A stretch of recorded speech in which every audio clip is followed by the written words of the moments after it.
দর্শক, আপনাদের সবাইকে স্বাগতম জানাচ্ছি টেলিভিশনের ঈদ অনুষ্ঠানে। টেলিভিশনের ঈদ এই নামটি বেছে নেওয়ার পেছনে অনেকগুলো কারণ আছে, যার মধ্যে একটি কারণ হচ্ছে ঈদের টেলিভিশন নিয়ে আমরা অনেক বেশি ব্যস্ত থাকি, সেটি একটি কারণ। এবং আরো একটি কারণ, টেলিভিশন নামে একটি চলচ্চিত্র তৈরি হচ্ছে। আমরা সবাই ইতিমধ্যে জেনে গেছি আমাদের প্রিয় নির্মাতা মোস্তফা সরোয়ার ফারুকী তৈরি করছেন টেলিভিশন নামে একটি চলচ্চিত্র। এবং আজকে আমার এই আড্ডায় যারা যারা উপস্থিত আছেন তারা সেই টেলিভিশনেরই খুব কাছের মানুষ, সেই টেলিভিশন অংশগ্রহণ করা কিছু মানুষ। চলুন শুরু করছি আমাদের আজকের আড্ডায় প্রথমেই যাকে পরিচয় করিয়ে দিব তিনি বহুল আলোচিত রুমি ভাই।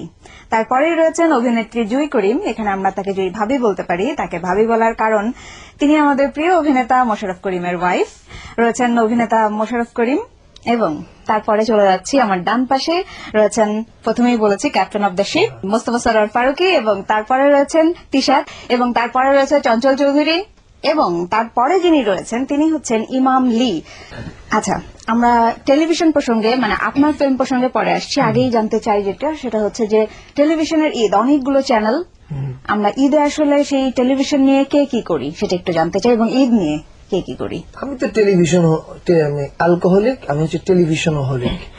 আমার যখন কোনো কাজ থাকে না বাসায়, আমি সারাক্ষণ বসে বসে টেলিভিশন দেখি।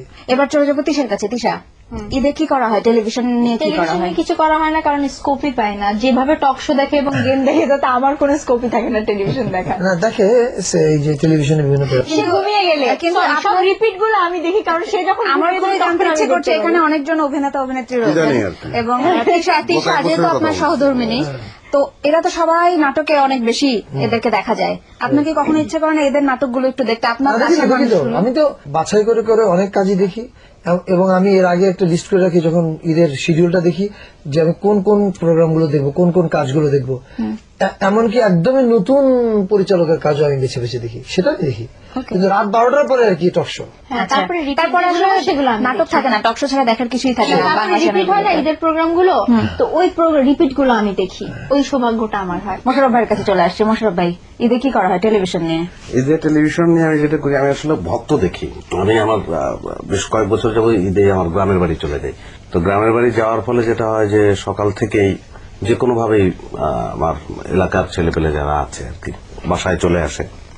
হয়তো জার্নি করে গিয়ে 1 ঘন্টা ঘুমালাম, আর বললো দেন একটু উড়ে দেন, অসুবিধা কি, মানে এলাকার ভাই। এবং সেই জায়গায় আমার আসলে আর কোন ধরনের এক্সপ্রেশন শো করার উপায় থাকে না। তো যে কারণে এই যে টেলিভিশনের প্রোগ্রাম দেখবো একদম খুব খণ্ডিত ভাবে দেখা হয়। এই দেখলাম এর মধ্যে 5 জন চলে আসছে, তাদের টাইম দিতে হয়। তো ওই করেই আসলে ঈদের সময় অধিকাংশ সময়টা ওইভাবেই যায়, রাতে কিছু দেখতে পারি আর কি। ভাবি, টেলিভিশন নিয়ে কি করা হয় এতে? হ্যাঁ, আমরা প্রোগ্রাম দেখি। আমাদের মোটামুটি জয়েন্ট ফ্যামিলি। তো আমি, আমার ভাসুরের মেয়ে, এরা সবাই আমরা যখন পত্রিকায় দেয়া হয় যে কোন চ্যানেলে কি হবে, আমরা যার যার মতো করে সিলেক্ট করি এবং আমরা নোট করে রাখি যে কবে কোন চ্যানেলের কোন প্রোগ্রামটা দেখবো। মোটামুটি আমাদের একটা ইয়ে থাকে আর কি, একটা স্কেডিউল থাকে। হ্যাঁ, সেই অনুযায়ী আমরা চেষ্টা করি। যদিও গেস্টের ঝামেলা থাকে, যেটা ও বললো যে সেখানে আমাদেরও কিছু টাইম যায়, তবে রাতে মিস করি না। চঞ্চল ভাই, সারা বছর তো শুটিং করি টেলিভিশনের জন্য বা ফিল্মে যেখানে কাজ করি, সারা বছরে নাটক দেখা হয় না। তাই ঈদের সময় আসলে নিজের কাজ প্লাস অন্য যে কাজগুলা, মোটামুটি টেলিভিশনের যে প্রোগ্রামগুলো বের হয় পত্রিকা থেকে, সেই কাটিং গুলো রেখে কবে কোনটা, এই একটা সময় মোটামুটি একটু রেস্টও নেওয়া হয়, প্লাস নিজের নাটকগুলো একটু দেখি নিজে আর কি, বিচারক হয়ে বা নিজের দর্শক হয়ে। যে আমরা তো রাত 10টা-11টা পর্যন্ত নর্মালি শুটিং করতে হয় প্রতিদিন। তা যে সময় আসলে আমাদের অভিনীত নাটক বা যে কোনো নাটকই প্রচার হয়, ওটা আমাদের কপালে জোটে না। অ্যাটলিস্ট আমি কেমন করছি, কতটা খারাপ ভালো, কিংবা আমার কোয়ালিটি যাদের সাথে কাজ করছি বা কি ধরনের নাটক হচ্ছে, হয়তো একটা ঈদ দেখলে পরে সারা বছরের মোটামুটি একটা কাজ সম্পর্কে ধারণা পাওয়া যায়। ইমাম ভাই সাধারণত আমার নাটক দেখে ফোন দেয় আমাকে, বলে যে ভালো লাগলো। আমার নাটকগুলো সাধারণত ইমাম ভাই বেশি দেখে। আচ্ছা বলেন ইমাম ভাই, আসলে আপনার ঈদ বলেন। আমার ঈদ আসলে এখানে যারা বসছেন তাদের থেকে একটু ভিন্ন। গত প্রায় 23 বছর দেশে ঈদ করা হয়নি। তো গত বছর মায়ের পেয়ে পেয়ে প্রথম 23 বছর ঈদ করছিলাম এবং সারাক্ষণ টেলিভিশনের সামনে ছিলাম। এবার চলে যাই, আমি প্রথমেই যাকে বলেছি বহুল আলোচিত রুমি ভাই, সেই রুমি ভাইকেই আমরা সবচেয়ে কম কথা বলতে দেখছি। রুমি ভাই প্লিজ আপনি একটু বলেন। ইনস্ট্রাকশন দেওয়া হয়েছে তুমি কম কথা বলবে, সেটা অফ দ্য রেকর্ড বলে রাখতে চাই অডিয়েন্সকে যে সরোয়ার ভাই এখানে ঢোকার আগে বারবার একটা মানুষকেই বারবার ইনস্ট্রাকশন দিচ্ছিল, সেটা হচ্ছে রুমি ভাই। নিজের নাম ছাড়া কিছু বলবে না। রুমিকে আমি বলেছি যে তুমি শব্দ কম ব্যবহার করবে, এডিট করে করে কথা বলবে। 4 বাক্যে যেটা বলা, 4 শব্দে যে বাক্যটা শেষ করা যায় ওটা 20 শব্দ লাগবে না। বলো রুমি। রুমি ভাই প্লিজ। তো প্রথম হলো যে আমি বহুল আলোচিত কেন বুঝতে পারছি না, এটা কি আমার শরীরের সাথে আনুপাতিক কিনা না, সেটা কারণ বুঝতে পারছি না। এখানে আসার আগে আমাকে সবাই বলে বাক্যটা হয় দিয়েছে নাই, বাক্যটা এবং হয় নাই। তিশা- সে শরীরের সাথে আনুপাতিক কিনা বুঝতে হলো নাকি? আর এই একটা হয় নাই। তাহলে কি সরলতা কি একদম কম আলোচিত শরীরের সাথে যদি হয়? এটাই তো বলছি, এটা একটা। আর কি আমি ওদেরকে দেখে এত বেশি বিহ্বলিত হয়ে যাবো যে আমি কথা বলতেই থাকবো, সেই জন্য বলেছে যে তুমি আচ্ছা, কথা কম বলো, যাতে বেশি আনন্দিত হই। এবার আবার প্রসঙ্গে হ্যাঁ, এবার আসবো। প্রসঙ্গে আসি। টেলিভিশনের ঈদে আসলে টেলিভিশনে কি করা হয়? ঈদ উপলক্ষে বিশেষ কিছু করা হয় না, আমি সারা বছর যেটা করি সেটাই করি। তবে ঈদ উপলক্ষে তো অনেক বিশেষ অনুষ্ঠানগুলো থাকে, সেগুলো দেখার চেষ্টা করি। আর আরেকটা কথা, শুধু সবচেয়ে বড় কথা হলো যে আমার ঠিক টেলিভিশনে আকর্ষণ হচ্ছে, যেটা ফারুকি আরো বেশি ভালো জানে, আমি বোধ হয় ঈদে ওটার চেয়ে বেশি আকর্ষিত হই যে ঈদে কি কি খাওয়া পরিবেশিত হচ্ছে, কোন বাড়িতে গেলে বেশি ভালো খাওয়াটাও পাওয়া যাবে, তো সেটা সেদিকে বেশি আকর্ষণ থাকে। এবার জন্য রুমি ভাই আমার ঈদে কখনো আমার বাসায় আসে না, কারণ আমার কাছে হঠাৎ ঈদ চলছে, নতুন বউয়ের আভাস এখনো শেষ হয়নি, আমার বাসায় রান্নাই হয় না। দর্শক, এখানে আমার আশপাশে যে মানুষগুলো বসে আছে তাদের মধ্যে একটা মৃদু খোঁচাখুচি বলবো আমি চলছে, কিন্তু আপনারা মিস করে যাচ্ছেন যে সেই খোঁচাখুচির সূত্রটা আসলে কোথায়। সেটির সূত্র হচ্ছে টেলিভিশন নামে যে মুভিটি, যে ফিল্মটি বানাচ্ছেন মোস্তফা সরোয়ার ফারুকী, সেটার বিহাইন্ড দ্য সিন অনেকগুলো ঘটনা ঘটেছে, অনেকগুলো ঘটনা এবং অঘটন ঘটেছে, সেগুলো আমরা আসলে একটু এখন জানতে চাই। প্রথমে সরোয়ার ভাইকে দিয়ে শুরু করবো। সরোয়ার ভাই, এখানে আসার পর থেকে আমি অফিস স্ক্রিন দেখছি, খোঁচাখুচি কিন্তু চলছেই। চঞ্চল ভাই এবং মোশাররফ ভাই মিলে একতরফা ভাবে রুমি ভাইকে, ঠিক হচ্ছে না। একদমই ঠিক হচ্ছে না। তাহলে আপনাকে দিয়ে আমি প্রথমে শুরু করবো এবং তারপরে আমি আগে রুমি ভাই আমাকে খোঁচাবেন আপনি? না, তাহলে কোথায়? আপনার কাছ থেকে জানতে চাই যে এই বিহাইন্ড দ্য সিন, এই যে টিস্যু, চঞ্চল ভাই তখন থেকে বলে যাচ্ছে রুমি ভাইকে টিস্যু সংক্রান্ত কিছু একটা বলে যাচ্ছে, এটার কাহিনী আচ্ছা, সেটা হচ্ছে যে বিষয়টা কি, বিষয়টা হচ্ছে আমরা তো এবার এই যে দামি শুটিং এ গেলাম, তো এখানে যাওয়ার পর তো এরা বিচিত্র বিভিন্ন জায়গা থেকে গিয়েছে এবং একে অপরকে চিনেছে এবং পাশাপাশি থেকেছে। তো থাকতে গিয়ে রুমি ভাইয়ের চরিত্রে কিছু অতি মানবীয় গুণাবলী ওরা আবিষ্কার করতে পেরেছে। পরে তারা সেই গুণাবলীর কারণে বিমোহিত হয়ে পড়েছে। প্রথম গুণাবলী আবিষ্কার করেছে রুমি ভাইয়ের টিস্যু, সবকিছু টিস্যু দিয়ে করে আর কি, মানে টিস্যু ছাড়া তার কিছু হয় না। আচ্ছা, এর জন্যই কি বলা হলো টিভি দেখার আগে স্ক্রিনটা টিস্যু? এমনকি উনি পানি যে খায়, পানিটাও টিস্যু দিয়ে ধুয়ে খায়। এমনকি সে দোকানদারকে একবার বলেছিল, দোকানদারকে, যে ভাইয়া আপনি যে বিস্কিটের প্যাকেটটা খুলছেন, বিস্কিট গুলো টিস্যু দিয়ে মুছে দিয়ে। আরেকটা আছে ডেটল, বিস্কিট ডেটলে চুবিয়ে খায়, তারা পরিষ্কার হয়ে যাবে। তাহলে রুমি ভাই আপনি অবশ্য ওনার- আউটডোরে ওনার- শুটিং এ যাওয়ার আগে কত ব্যাগ টিস্যু আর ডেটল নিয়ে যান? আমাকে বলতে হবে। আচ্ছা, আপনি প্রোভাইড করেন? ওনার ব্যাগ বলতে আর অন্য কোনো পোশাক আমার থাকে কিছু না। লাগে না। ওনার ব্যাগগুলো টিস্যু, ডেটল থাকে, ডেটল এবং টিস্যু এবং 3 রকমের পেস্ট। আচ্ছা, 3 রকমের পেস্টের কাহিনীটা কি? কারণ একরকম কারণ ওর 3 পাটি দাঁতের জন্য। কি বললে বসে শুনতে পাইনি। তোমার 3 পাটি দাঁত। আচ্ছা, এবার রুমি ভাইয়ের কাছে চলে যাই। হ্যাঁ। রুমি ভাই, এই খোঁজাখুচির সুইট খোঁজাখুচির ব্যাপারগুলো আবার পরে জানবো, এখন আমরা চলচ্চিত্রে ফিরে যাচ্ছি, টেলিভিশনে ফিরে যাচ্ছি। নিশ্চয়ই। সেখানে আপনার চরিত্রটা কি আমরা জানতে চাই। আমি গ্রামের চেয়ারম্যান এবং একজন খুব ভালো চেয়ারম্যান। আমি গ্রামবাসীর সাথে আমার খুব সুসম্পর্ক, তাদের সর্বাধিক মঙ্গল কামনা করি এবং তাদের মঙ্গলের জন্য সবসময় সচেষ্টও থাকি। এবং আমি খুব ন্যায়পরায়ণ ধার্মিক লোক এবং আমার যথেষ্ট সম্মান গ্রামে, লোকেরা আমাকে সত্যি ভালোবাসে, শ্রদ্ধা করে। আমি সর্বদা চেষ্টা করি যাতে কোনো ক্রমে আমার জীবনে এবং আমার গ্রামবাসীর জীবনে ধর্মের অনুশাসন এবং নীতির ব্যত্যয় যেন না ঘটে। ওকে, চমৎকার। এবার জুই ভাবি সবচেয়ে কম কথা বলছে আজকে, আমি জানতে চাই আপনার চরিত্রটা নিয়ে। এখানে আমি সাংবাদিক চরিত্রে অভিনয় করেছি। আমি একটা টেলিভিশন চ্যানেল থেকে যাই, বাংলা ভিশন থেকে যাই। ওখানে গ্রামের চেয়ারম্যান যিনি আছেন তার একটা ইন্টারভিউ করার জন্য যাই, প্লাস ওনার সম্পর্কে গ্রামবাসীদের ধারণা এবং বিভিন্ন প্রশ্ন নিয়ে আসলে যাওয়া, মূলত কেন্দ্রবিন্দু উনি, ওনার সম্পর্কে জানতে আমি যাই। আচ্ছা, আপনার এটা প্রথম চলচ্চিত্র? হ্যাঁ, এটা আমার প্রথম চলচ্চিত্র এবং আমি আসলে অভিনয় শুরু করেছি অতি অল্প সময়ে এবং আমার এটা অনেক বড় সৌভাগ্য যে আমার অভিনয়ের ক্যারিয়ারের একদম প্রথমেই আমি সরোয়ার ভাইয়ের কাজ করছি এবং সেটা ফিল্মে। গ্রেট। মোশাররফ ভাই, সরোয়ার ভাই ছবিতে আগেও আপনাকে পেয়েছি আমরা, এবারও পেতে যাচ্ছি। এবারে অভিজ্ঞতা জানতে চাই। এটা আমি অন্য পত্রপত্রিকায় বলেছি যে নারী চরিত্রে অভিনয় করছি আমি। নারী চরিত্র ইন দ্যাট সেন্স যে মেন্টালি আর কি, আমরা বাঙালি নারীর ক্ষেত্রে বলে থাকি যে বুক ফাটে তো মুখ ফোটে না, তা আমার চরিত্রটি এরকম বুক ফেটে যাচ্ছে, মুখ কিছুতেই ফুটছে না। দ্যাটস ওয়াই এটাকে আমি একটা নারী চরিত্রই বলতে পারছি। এটার সঙ্গে একটু টিকা টিপ্পণী যুক্ত করতে চাই। মোশাররফ ভাই চরিত্র একই সঙ্গে নারী চরিত্র এবং একই সঙ্গে আবার একটি ক্লিবলিঙ্গ মানে বিছানা। ওনার চরিত্র কি একটি বিছানার চরিত্র বলা যায়। উনি শুধু অন্যের জন্য আসন পেতে দেন। তিশার কাছে চলে যাচ্ছে। তিশা, কি বলবো? চলচ্চিত্র নিয়ে এই চলচ্চিত্র নিয়ে এর আগেও কাজ করেছো। চরিত্র নিয়ে আমার চরিত্র, আমার কোনো চরিত্রই নেই। এইটুকুন বলবো যে এটা আমার second film. Third person singular নাম্বারে যে ক্যারেক্টারটাতে আমি করেছিলাম এটা একেবারেই বিপরীত একটা ক্যারেক্টার। থার্ড পার্সনের যে ইমেজটা, যেই মেয়েটা ছিল, এইখানে একেবারেই বিপরীত একটা মেয়ে। ওকে, বিপরীত তিশাকে আমরা দেখার অপেক্ষায় রইলাম। মাঝখানে বিপরীত দিশা। একেবারেই তাই। চঞ্চল ভাই, চরিত্রের ব্যাপারে যেটা বলতে হয়, উনি চেয়ারম্যান সাহেবের আর কি একমাত্র সন্তান, ছেলে, সুযোগ্য পুত্র। মানিক আমার 3-4 জন মানুষের সাথে ওর আচরণটা 3-4 রকমের। যেমন আব্বার সামনে এক ধরনের আচরণ, অ্যাটিটিউড, মায়ের সাথে এক ধরনের আচরণ, মানে জাস্ট একটা মুভমেন্টের ভেতরে 4 জনের সাথে দেখা হলে অ্যাটিটিউডটা 4 রকম, চেঞ্জিং ডাইমেনশন অনেক। প্রেমিকার সাথে এক ধরনের আচরণ, আবার প্রেমিকের সাথে আরেক ধরনের আচরণ। প্রেমিকার আর কি প্রত্যাশা প্রার্থী আর কি, নাকি প্রত্যাশী আর কি, তার সাথে এক ধরনের আচরণ। সে আমার সহযোগী, আমরা একসাথে থাকি, মানে সবকিছু মিলিয়ে মানে অনেক ধরনের, মানে একের ভেতর কত, একের ভেতরে 7-8 মানুষের যেটা হয় আর কি। চলে যাচ্ছি ইমাম লি আপনার কাছে। প্রথম অভিনয় জি, প্রথম অভিনয় এবং চলচ্চিত্রে। জি, এবং আমি খুবই সৌভাগ্যবান।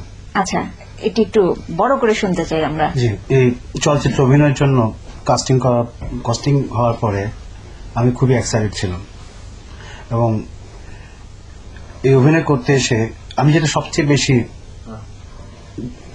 আপনার দেখতে পাই, বুঝতে পারি, সেটা হচ্ছে আমাদের বাংলাদেশ যে এত সুন্দর, মানে আমার ধারণার বাইরে ছিল।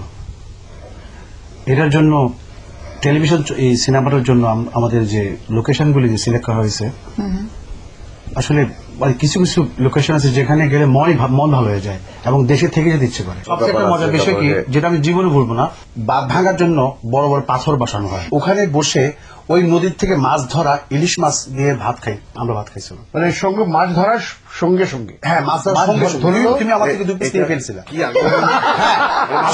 মানে যে কোনো খাবার প্রসঙ্গে সবচেয়ে আগে যিনি উদ্ভাসিত হয়েছে, রান্না করা হয়েছে মাত্র 2 পিস, রান্না করা হয়েছিল, দুটো পুরো মাছ নেই। এবং ও আমার মাছ নিয়ে গেছে। তার চেহারাটা কিন্তু ওই যে বুঝলাম না রবি ভাই, কেউ যেটা হয় হ্যাঁ, আসার পর বললো একজন আপনি তার মুরগি নিয়ে গেছেন, এবার শুনছি মাছ নিয়ে গেছেন। এখন আমার যে সবকিছু খাবার জিনিস। আমার চরিত্রের প্রসঙ্গে আসি। এই ছবিতে আমার চরিত্র হচ্ছে, ক্যারেক্টার হচ্ছে, আমি আমাদের চেয়ারম্যান চরিত্র যিনি আছেন রবি ভাই, ওনার চামচাওয়ালা চলে, একান্ত সহযোগী, বাড়ি মরার পাশে ম্যানেজার, পুত্রতুল্য অ্যাসিস্ট্যান্ট।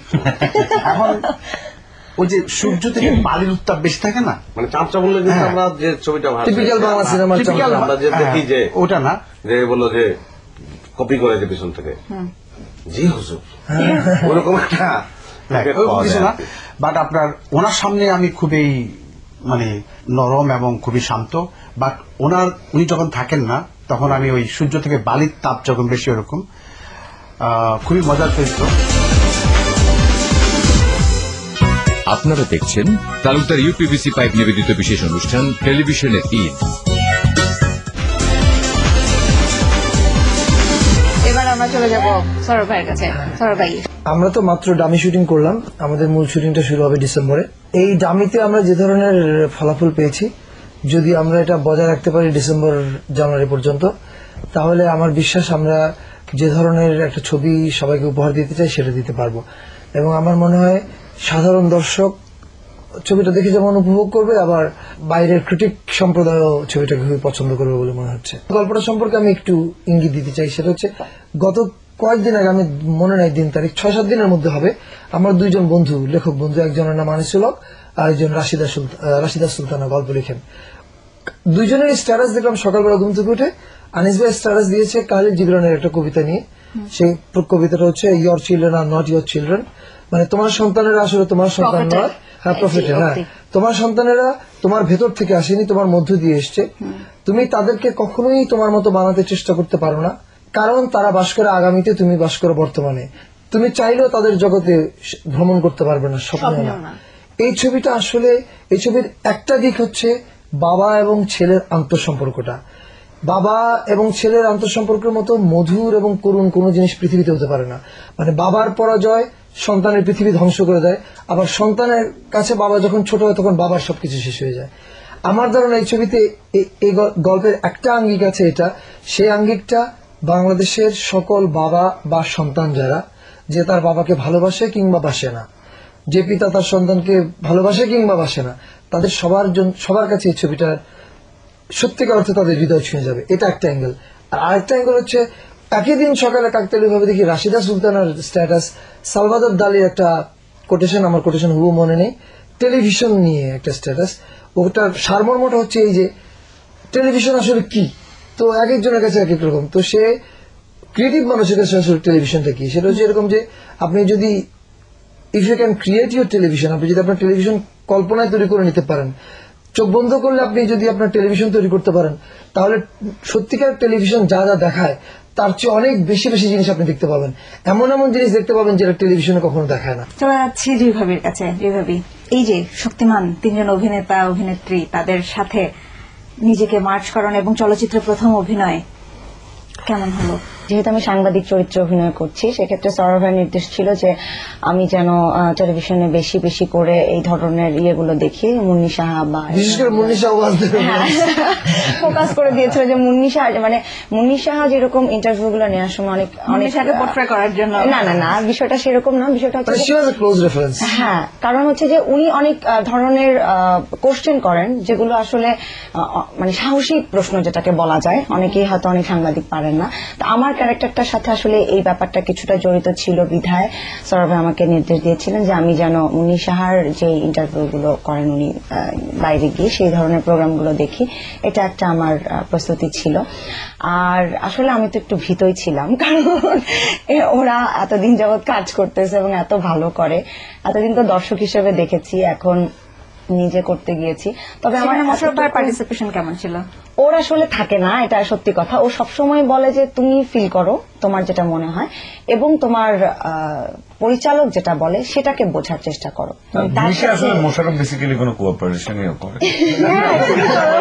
এখানে একটা কথা সৌরভ ভাই আমি বলি, সেটা আপনি আমাকে বলেছেন এটার আগে, সেটা হচ্ছে যে মোশাররফ ভাই জানে কিনা আমি জানি না, সেটা হচ্ছে মোশাররফ ভাই যখন জানে, আচ্ছা মোশাররফ ভাই যখন ছিল না সিনে, তখন চঞ্চল ভাই জুই আপুকে গিয়ে একটি প্রস্তাব দিয়ে এটা আসলে আমাদের ডামি শুটিং এর আমার কাছে খুবই মজার একটা ঘটনা। সেটা হচ্ছে যে আসলে শুটিং করতে গেলে যে প্রবলেম গুলো হয়, প্রচুর লোকজন ভিড় করে, তো স্বাভাবিকভাবেই সিনটা ছিল হচ্ছে ওর আর তিশার। তো সৌরভ ভাই চিন্তা করলেন যে এরা দুজন বাজার এলাকার মধ্যে, যে এরা দুজন গাড়ি থেকে নামলে তো অবস্থা একদম বেগতিক হয়ে যাবে, সেক্ষেত্রে কি করা যায়। তো সৌরভ ভাই বললো যে ঠিক আছে, তাহলে চঞ্চল ভাইকে দেখলেও তো লোকজন অনেক উৎসাহিত হবে, তো চঞ্চল ভাইকে দিয়ে আর জুইকে দিয়ে আমরা একটা সিন ক্রিয়েট করি, ভুয়া সিন, একটা গেরিলা শুটিং, যে এখানে আপনি একটা ইন্টারভিউ নিচ্ছেন, ডিফারেন্ট লোকেশনে হচ্ছে যে মূল ক্যামেরায় ডামি শুট করছে হচ্ছে ওরা। তো ওখানে গিয়ে চঞ্চল ভাই আর কি মোটামুটি আমাকে সাইজ করে দিচ্ছে,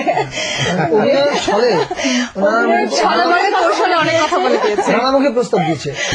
আচ্ছা, যেটি আমি যে প্রসঙ্গে কথা বলছিলাম সেটা হচ্ছে, যখন এটা অডিয়েন্স আসলে খুব জানতে চায় যে যখন হাজবেন্ড ওয়াইফ একসাথে কাজ করে তখন আসলে তারা কতখানি, তিশা কতখানি শিল্পী, কতখানি ওয়াইফ, সরোয়ার ফারুকী কতখানি ডিরেক্টর, কতখানি হাজবেন্ড, সেম টু ইউ, যে অভিনেত্রী আমার কো আর্টিস্ট এবং আমার ওয়াইফ এবং হাজবেন্ড কো আর্টিস্ট। এই যে এটা যদি ডিফাইন করতে বলা হয়, প্রথমে আপনাদের কাছে যাচ্ছে, কিভাবে আমি একটু বলি, সবই ঠিক ছিল, মাঝে মধ্যে মানে ডিরেক্টর হিসেবে যেভাবে ট্রিট করা উচিত ছিল, কিন্তু হঠাৎ হঠাৎ দেখি যে একটু ডিরেক্টরের হাত ধরে চলে যায়।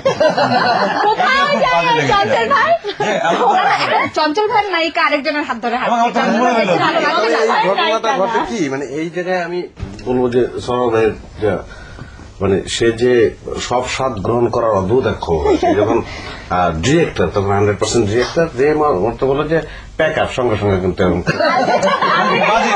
শুটিং এর পর একজন ডিরেক্টর প্লিজ শুটিং এর পর এবং প্রত্যেকটা দিন এই খাতানিয়া এই যে না না সুতৃষা প্লিজ খালি মোস্তফা স্যার প্রত্যেকটা দিন শুটিং এর পর তারা ডিরেক্টর তার নায়িকাকে নিয়ে সরে যাচ্ছে আলাদা, চলে যাচ্ছে না একদমই বলবো না, আলাদা সরে যাচ্ছে।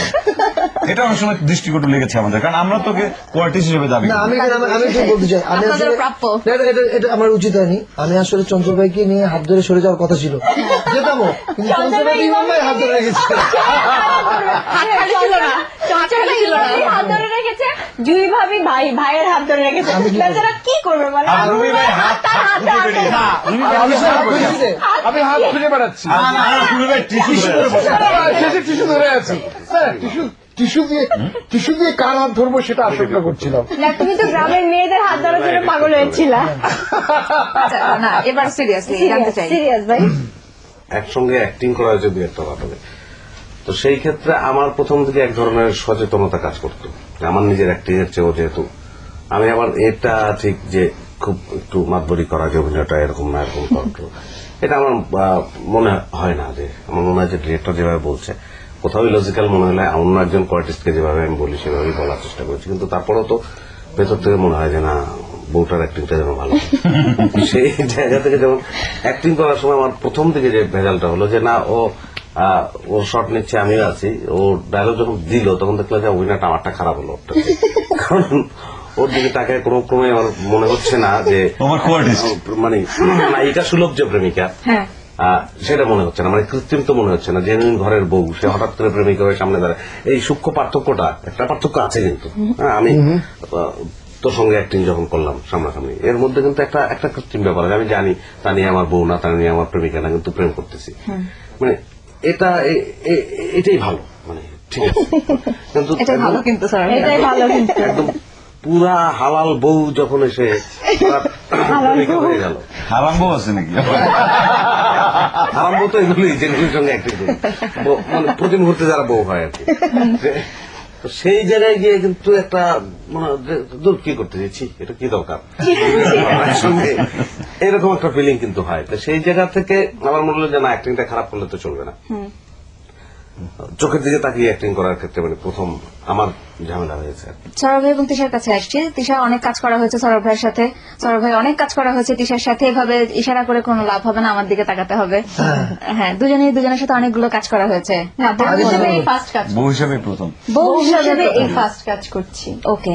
এবং আমি ফার্স্টের দিকে আসলে প্রথমত হচ্ছে এই ফিল্মটা করার আমার কথা ছিল না। ও যখন আমাকে স্ক্রিপ্টিং করার পর বলছে যে এই ফিল্মটা তোমাকে করতে হবে, তখন আমি ওকে স্ট্রেট না করে দিয়েছিলাম। কারণ তখন আমি চিন্তা করেছিলাম যে অ্যাজ এ ওয়াইফ হিসেবে আমি চিন্তা করেছিলাম যে I don't want to work with you.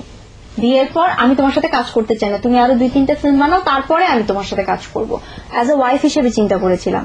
কিন্তু তারপরে আনিস ভাই সবাই আমাকে বোঝালো, বুঝলাম না। আনিস ভাই একদিন বাসায় নিয়ে যে আনিস ভাই মেরিনাপা বোঝানোর পর বেসিক্যালি আমি চিন্তা করলাম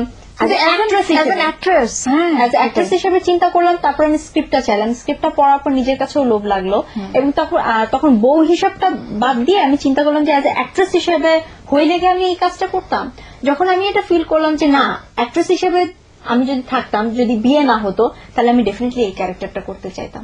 তারপরে যখন কাজ করার আগে, কারণ আমি থার্ড পার্সন করেছি, তখন অ্যাফেয়ার ছিল, ওকে ফাইন, তার আগে কাজ করেছি, অ্যাফেয়ার ছিল, মাঝখানে অনেক দিন তার সাথে আমি কোন রকম কাজ করি নাই। আমার মধ্যে খুব ভয় ছিল, অ্যাজ এ ডিরেক্টর হিসেবে আমি তাকে খুব ভয় পাই, যেরকম মান্য করি সেরকম প্রচন্ড ভয় পাই। কারণ বাসায় আমি রাজা, সে কিছু না। আমরা একটা ওখানে কথা বলছি, তিশা এক্সপ্রেশন কিন্তু আমরা এনার দেখছিলাম। বাসায় আমি ডিরেক্টর, বাইরে সে ডিরেক্টর।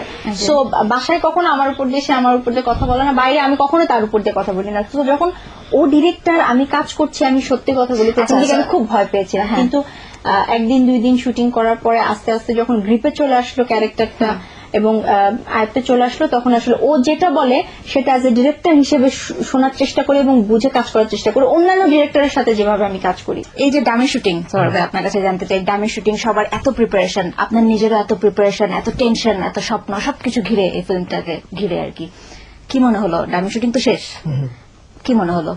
এটার সঙ্গে বাইরের অনেক বড় প্রডিউসার যুক্ত আছে। ক্রিস্টোফ থোকে নামে একজন প্রডিউসার, জার্মানি প্রডিউসার। উনি এর আগে দারদাম ব্রাদার্স, ব্রুনো দুমন বা আপি চাপ্পং, বিরাসত কুল এদের মতো বিখ্যাত পরিচালকদের ছবি প্রডিউস করেছে। তার প্রডিউস করা সবচেয়ে অখ্যাত পরিচালক হচ্ছে আমি। তারপর বাংলাদেশের একটা বড় প্রতিষ্ঠান আছে স্টার সিনেপ্লেক্স, ওরা এই প্রথম ফিল্ম প্রোডাকশন এসছে, ফলে এটা একটা প্রত্যাশার ব্যাপার আছে। তারপর গত 10 বছর এই ইন্ডাস্ট্রিতে কাজ করার ফলে আমাদেরও একটা বিশাল দর্শক বাহিনী আছে। এই যে বাইরের প্রডিউসারের আপনি এখানে ইনভলভমেন্টের কথা বললেন, এবং আমরা যতদূর জানি এই অলরেডি এটি স্ক্রিপ্টের জন্য একটি পুরস্কার পেয়েছে, এশিয়ান সিনেমা ফান্ড অ্যাওয়ার্ড পেয়েছে। এটা আমরা একটু জানতে চাই, কিভাবে তারা ইনভলভ হলেন বাইরের একটি প্রডিউসার? এটা হচ্ছে বেসিক্যালি প্রথম স্ক্রিপ্ট আমরা পুসানে একটা ফান্ড দেওয়া হয়, এশিয়ান সিনেমা ফান্ড, সেখানে পাঠাই, পুসান সাউথ কোরিয়া। হ্যাঁ, সেখানে এটা অ্যাওয়ার্ডেড হয়। এরপরে এটা এশিয়ান প্রজেক্ট মার্কেট আছে, একটা কো প্রোডাকশন মার্কেট, ওখানে অফিসিয়ালি সিলেক্টেড প্রজেক্ট ছিল। এরপরে ফিল্ম বাজার ইন্ডিয়া আছে, ওখানে অফিসিয়ালি সিলেক্টেড প্রজেক্ট ছিল। সো আই মিন ছবিটা তৈরি হওয়ার আগেই বেশ ভালো ইন্টারন্যাশনাল এক্সপোজার পেয়েছিল। এবং আমি শিওর যে এখানে যারা কলাকুশলী রয়েছেন, ছবির শিল্পীরা রয়েছে, তারা এরকম এক্সপোজড, ইন্টারন্যাশনালি এক্সপোজড একটি ফিল্মে অ্যাক্টিং করতে পারে, ডেফিনেটলি অনেক বেশি লাকি মনে করছেন নিজেদেরকে। আমি সত্যি আনন্দিত এবং আই ফিল লাকি যে এই সময় খুবই ব্যস্ত 3 জন অভিনেতা অভিনেত্রী ঈদের আগে তারা যে এরকম কঠিন সময় আমাকে সময়টা দিয়েছে। I really feel honoured and I really feel lucky. আচ্ছা, এই জায়গা থেকে একটা কিন্তু আসলে সত্যি কথা যে বিভিন্ন সময় বিভিন্ন কথাবার্তা শুনিত অভিযোগ, এই জায়গা থেকেই কিন্তু একটা জিনিস প্রমাণিত হয় যে আমাদের অনেক ক্ষুধা আছে, বা সেই ক্ষুধাটা নিবৃত্ত করার মতো যে একটা প্ল্যাটফর্ম, সেটা আমরা সবসময় পাই না আসলে। যেটা ভালো কাজের পেছনে যে মনোনিবেশটা দরকার, বা মূল কথা হচ্ছে একটা ভালো কাজের পেছনে, মানে নাটকের ক্ষেত্রেই বলি, যদি সিনেমার আলোচনা করছি, আমরা প্রতিনিয়ত নাটক করি, একটা বাজেট, যে বাজেটটা থাকলে ওর জন্য যথেষ্ট সময়টা দেওয়া যাবে, সেটা তো পাচ্ছি না। তো সেটা পাচ্ছি না, অথচ আলোচনা করে লাভ নাই তো আসলে। ব্যাপার হচ্ছে সেই জায়গাটা একদিনে 8টা সিকোয়েন্স নামালে প্ল্যাটফর্মটাকে ছড়িয়ে দিতে হবে, যাতে একটা অ্যাক্টর একটা সিকোয়েন্স করার আগে ওই সিনটা নিয়ে 1 ঘন্টা কনসেন্ট্রেশন, বা অ্যাটলিস্ট আধা ঘন্টা ওই সিনটা নিয়ে এসে কনসেন্ট্রেশনের মধ্যে থাকতে হবে। তা তো না আসলে। প্যান্টের এক ঠ্যাং ঢুকাতে গিয়ে ক্যামেরার সামনে দাঁড়াতে হচ্ছে। এটা তো হওয়ার কোনো কারণ নাই। হচ্ছে যে এটা অনেক বেশি ম্যাজিক্যাল, মানে আমি মনে করি যে মানুষের একটা অভ্যাসের দোষ দাঁড়ায়। তখন গিয়ে কোন একটা ভালো কাজে 4টা সিকোয়েন্স অনেক টাইম নিয়ে করা, তখন ধৈর্যটা নষ্ট হয়ে যায়। ততক্ষণে হচ্ছে কি কিন্তু আমি তো দুষ্ট হয়ে যাচ্ছে সেই জায়গায়। 16টা 20টা সিন করি, আমি কেন 4টা সিন করবো এরকম? আরে যেমন আমার এখন এই মুহূর্তে কথা বলতে মনে পড়লো, সোলাইমানের একটা ইমোশনাল সিকোয়েন্স ছিল টাঙ্গি বাজারে। তো ওটা ইজ ভেরি ইমোশনাল, মানে এটা হচ্ছে এমন একটা দৃশ্য যেটা দেখলে সব সন্তান যেন, আমরা তো সন্তান হিসেবে কখনো কোনো না কোনো সময় বাবার সঙ্গে অন্যায় বা বেয়াদবি করে বসি, আমরা তো অপরাধী। ফলে ওই অপরাধ বোধটা যেন সব সন্তানের মাথায় জাগে এবং তারা যেন ভুলটা বুঝতে পারে। তো ওই দৃশ্য করার আগে তখন চঞ্চল ভাই, কেমন চঞ্চল ভাই, you take a break, go out of this room, তাকে রুম থেকে বের করা হয়েছে। আপনি অন্ধকারে বাজারে কোনো একদিকে যান, ওখানে আধা ঘন্টা 1 ঘন্টা কাটান, সেখান থেকে কাটানোর পরে আপনি আপনার নিজের মেমোরিগুলো ভাবেন with your father and whatever. তারপরে আপনি you get prepare, then you come and give the shot. যখন আপনি রেডি তখন আমরা শটটা নিব, আমাদের light is ready. Then he was out and he came and he gave a brilliant shot. এখন প্রশ্ন হচ্ছে, এই কথাটা যদি আমি তাকে বলতাম আগের সিন শেষ হওয়া মাত্রই, চেঞ্জ ইউর কস্টিউম, আসেন এক্ষুনি শট দেন, এটা চঞ্চল মোশাররফ তিশা বলে না, এটা পৃথিবীর কোন ম্যাজিক্যাল অভিনেতার পক্ষে সম্ভব না, এত দ্রুত প্রিপেয়ার করা সম্ভব না। আর ব্যাপার হচ্ছে যে এটা পরিচালকের দোষ না, এটা হচ্ছে ফান্ডার ক্রাইসিস। অন্য প্রোডাকশনের পরিচালক পারছে না বিকজ তার বাজেটটা নাই। সো সে করবে কি?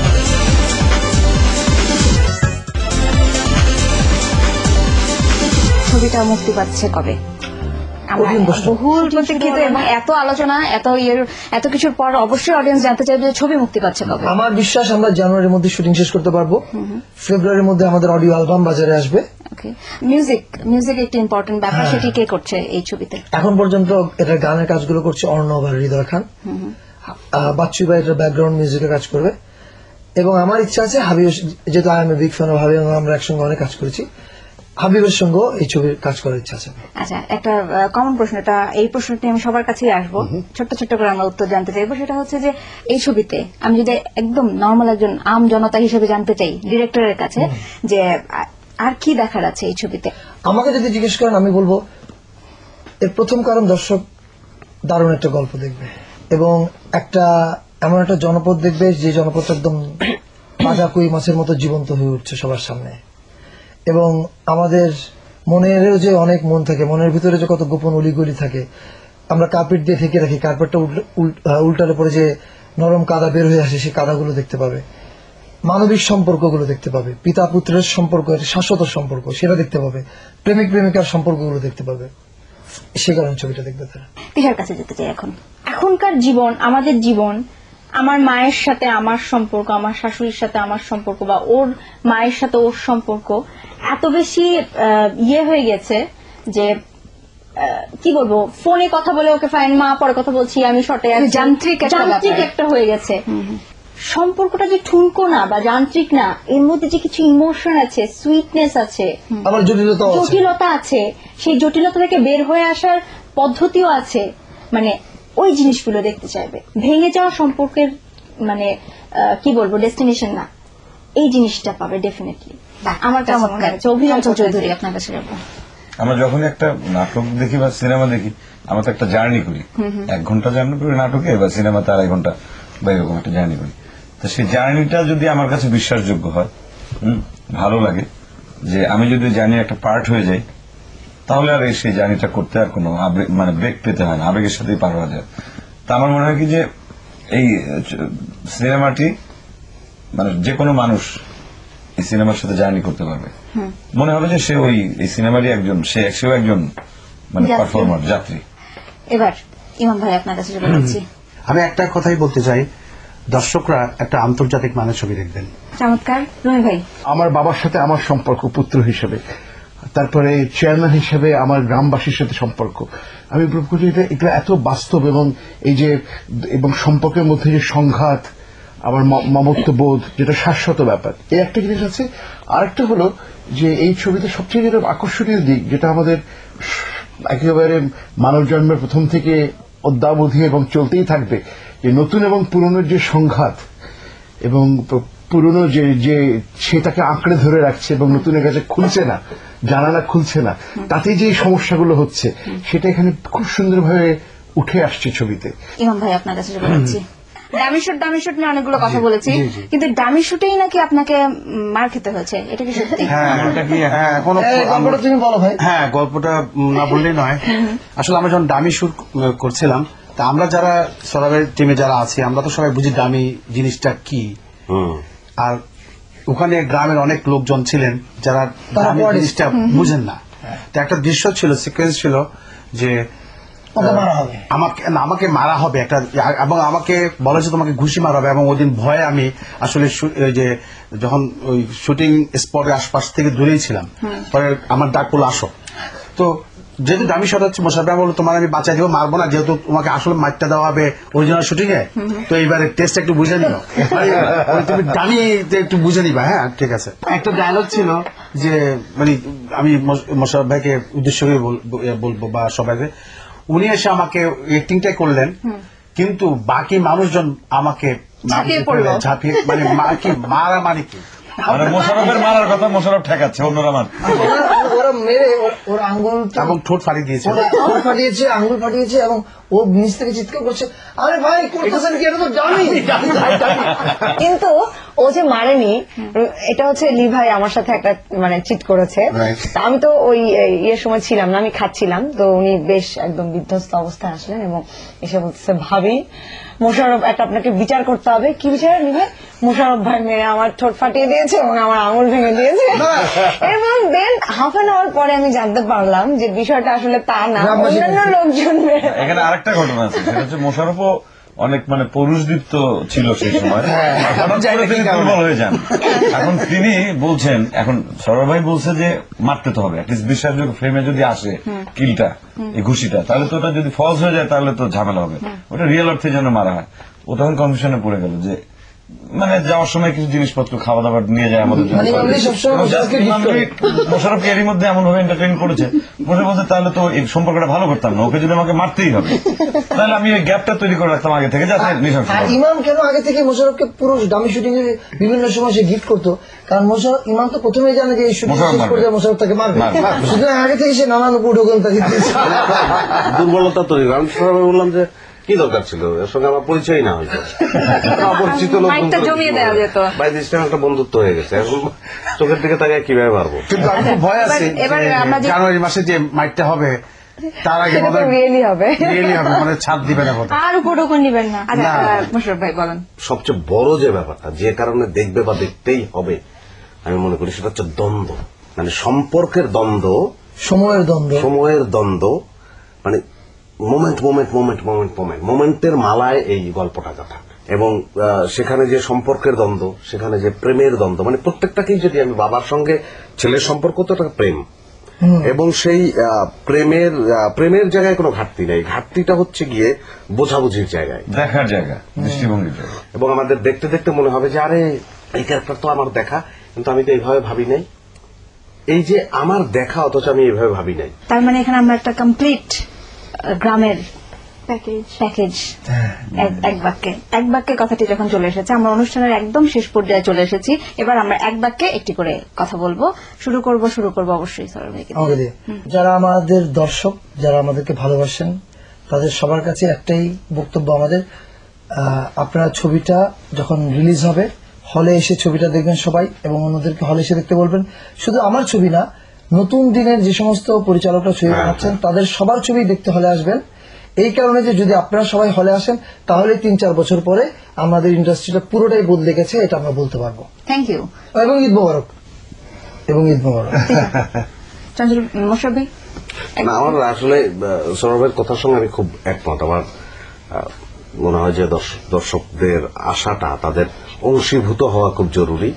মানে তারা আসলে যদি ফিল্মটা দেখতে আসে তাহলে আমরা বলবো যে এই ফিল্মের অংশ তারা হয়ে যাবে। মানে এই যে আমাদের সিনেমার ক্ষেত্রে যে পরিবর্তন ঘটছে অলরেডি আমরা মনে করতে পারি, সেই জায়গায় তাদের একটা বিশাল অবদান তৈরি হবে, যেটা আসলে আমাদের দেশের জন্য খুব বেশি জরুরি। ঈদ মোবারক। তিশা, এবার প্লিজ এক বাক্যে।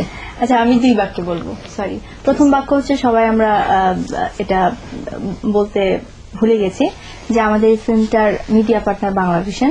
আরেকটা বাক্য বলবো যে আমি সবসময় যেটা বলে আসি, ভালো কাজ দেখুন, ভালো কাজকে অ্যাপ্রিসিয়েট করুন, তাহলে ভালো কাজের সংখ্যা, মাত্রা, পরিমাণ বেড়ে যাবে। চঞ্চল ভাই। দর্শকের জন্য আসলে কাজ করি, এই ছবিতেও কাজ করছি দর্শকের জন্যই, এবং একটাই চাও দর্শকরা যেন এই ছবিটা দেখেন। আর আরেকটি কথা যে দর্শক যদি দেখেন তাহলে আমাদের সিনেমার পরিবেশটা আসলে চেঞ্জ হবে। আশা করি আমরা ভবিষ্যতে আরো ভালো কিছু করতে পারবো। ঈদ মোবারক।